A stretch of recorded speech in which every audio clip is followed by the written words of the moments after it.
নমস্কার বন্ধুরা, সব মেশানো গল্পে সকলকে স্বাগত।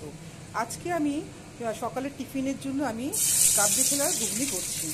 তা এখন আমি প্রথমে সর্ষের তেল দিয়ে করছি ঘুগনিটা, সাদা তেল নয়।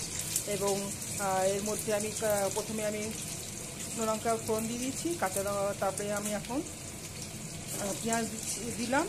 দেওয়ার পরে এবং আলুগুলো দিয়ে দেবো, একটু ভাজা ভাজা হবে এখন।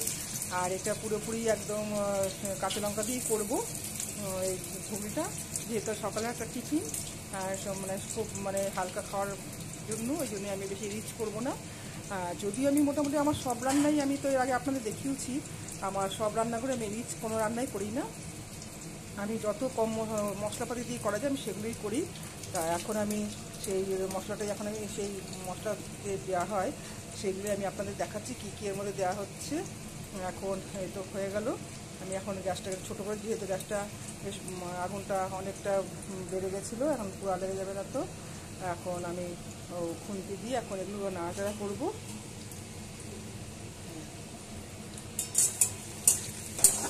খুন্তি দিয়ে এখন নাড়ছি, নাড়ার পরে আমি এখন মশলা দিয়ে দেবো, মশলাপাতি দেবো। লবণটা দিচ্ছি আমি, লবণটা এখন দেবো। লবণ যেভাবে খায় তা সেইভাবে স্বাদ মতনই আপনারা লবণ দেবেন। বেশি, যেহেতু এখন তো সবাই তো বেশি লবণ দিচ্ছে না, মোটামুটি ভাবে খুব বেশি লবণ না, স্বাদ মতন লবণটা দেবো। আর হলুদও ঠিক তাই, হলুদটাও তাই দেবো, বেশি রিচ নয়, হালকা হালকা একটু হলুদ, লবণ দেবো। যে যার মতন স্বাদ মতন খাচ্ছি সেভাবে লবণটা দিচ্ছি। আর এরপরে আমি যেহেতু কাবলি ছোলাগুলোকে আমি সেদ্ধ করে, প্রেশারে সেদ্ধ করে একটা জালি থালার মধ্যে আমি ওই এই যে মটরগুলোকে আমি ঢেলে রেখেছিলাম। এখন এটা এখন ভাজা চলছে। ভাজার পরে আমি এখন এর মধ্যে আস্তে আস্তে ভাজাটা হয়ে যাক। ভাজা হয়ে এসছে আমার প্রায়। এই যে এখন চলছে, দেখুন বন্ধুরা, ভাজা চলছে। এরপরে আমি এখন এর মধ্যে আমি কাঁচা লঙ্কা আর একটু পেঁয়াজ পেস্ট করে রেখেছিলাম, সেই পেস্টটা একটু দিলাম,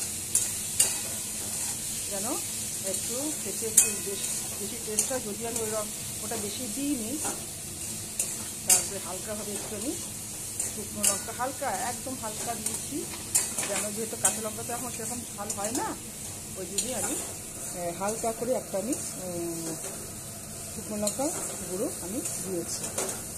দিয়ে এখন আমার ভাজা চলছে।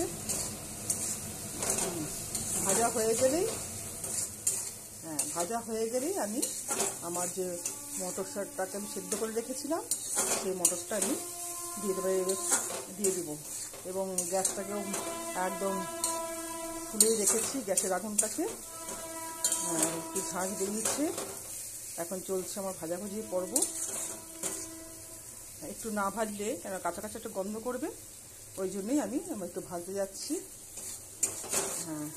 ভেজে এখন আমি সব এগুলো ঢেলে দিলাম, মটরগুলো সব ঢেলে দিলাম। এরপরে আমি জল দেবো। জল দেওয়ার পরে এবার আমি আমার ঠিক যে ঘুগনিটা, তারপরে আমি নামাবো। নমস্কার বন্ধুরা।